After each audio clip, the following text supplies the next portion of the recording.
नया फिर दिन हुआ,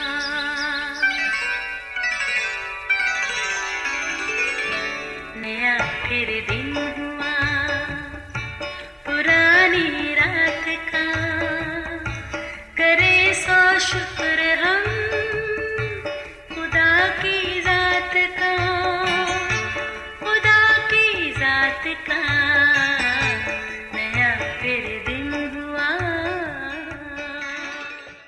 आज की आयत। उस वक्त रूह यस्सु को जंगल में ले गया ताकि अबलीस से आजमाया जाए।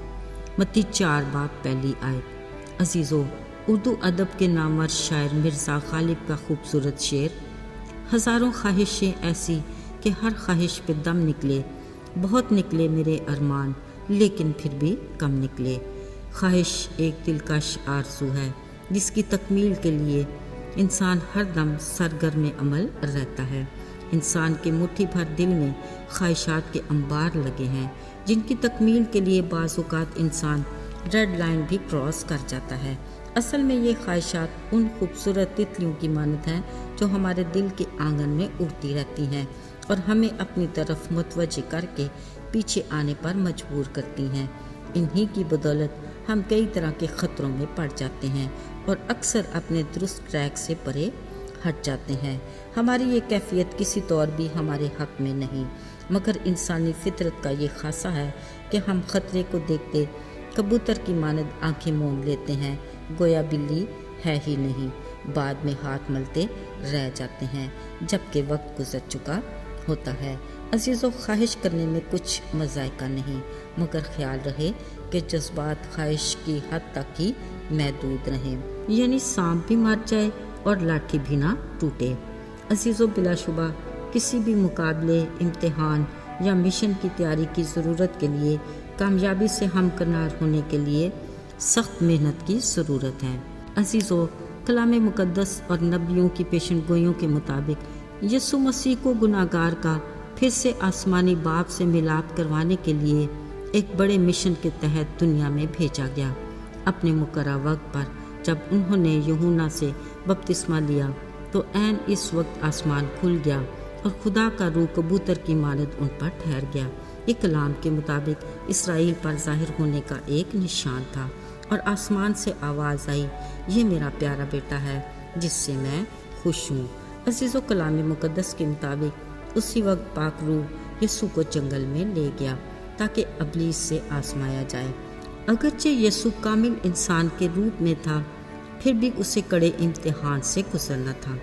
कलाम में ये भी लिखा है कि 40 दिन और 40 रात फाका करके आखिर को उसको भूख लगी।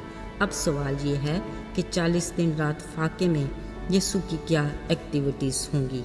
यकीनन ये वक्त दुआ और अपने बाप खुदा से रफ़ाकत में गुजरा होगा, जिसके बायस उन्हें और भी तक़वियत मिली।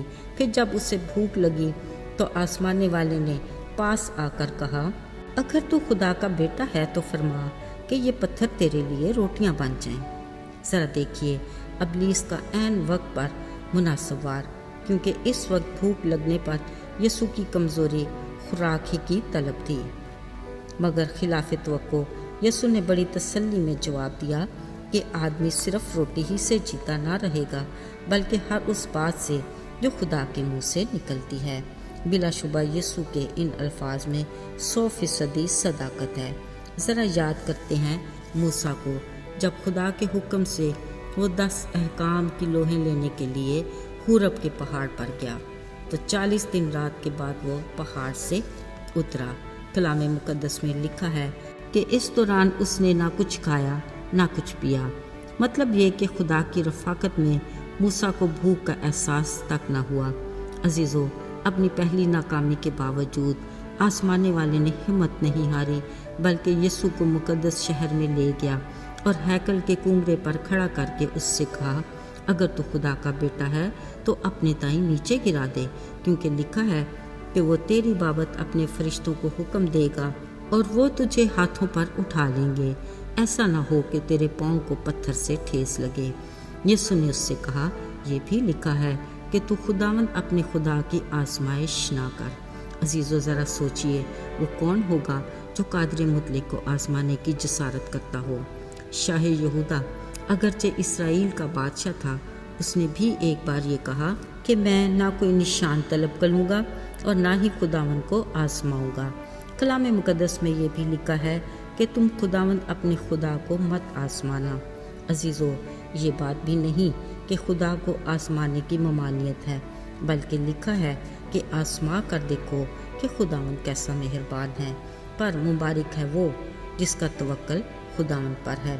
عزیزو، لگتا ہے کہ یسوع کی زمینی خدمت شروع کرنے سے پہلے یہ اس کا کڑا امتحان تھا، کیونکہ ابھی بھی آزمانے والے کو تسلی نہیں تھی۔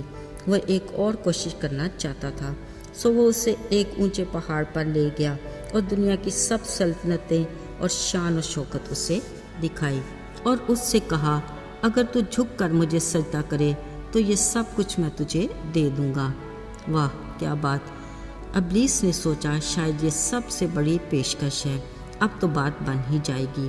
ذرا سوچیں یہ کس قدر ممکن ہو سکتا ہے؟ جو خود آسمان اور زمین کا خالق اور مالک ہے، اس کا دعویٰ ہے کہ آسمان اور زمین کا کل اختیار مجھے دیا گیا ہے، اس کو کون اس کے اختیار کی پیشکش کر سکتا ہے؟ یسوع نے کہا، اے ابلیس دور ہو، کیونکہ لکھا ہے کہ تو فقط اپنے خداوند کو سجدہ کر اور اسی کی عبادت کر۔ اور عزیزو، یہی بات موسوی شریعت کے 10 احکام میں بھی درج ہے۔ شکر خدا کا، ابلیس کو شکست ہوئی اور یسوع فاتح ٹھہرا۔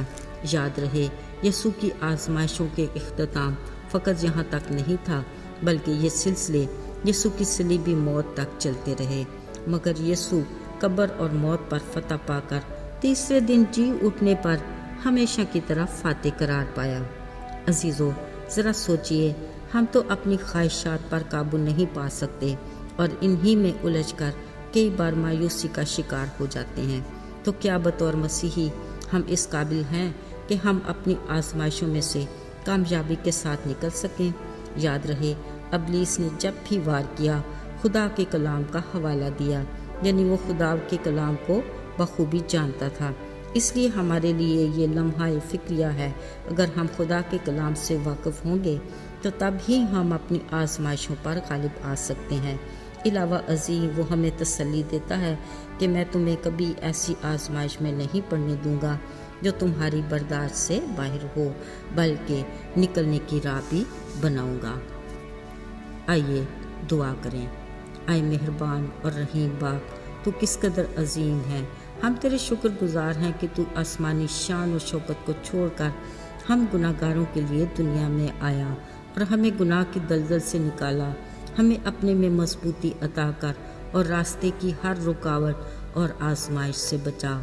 یسوع کے نام میں آمین۔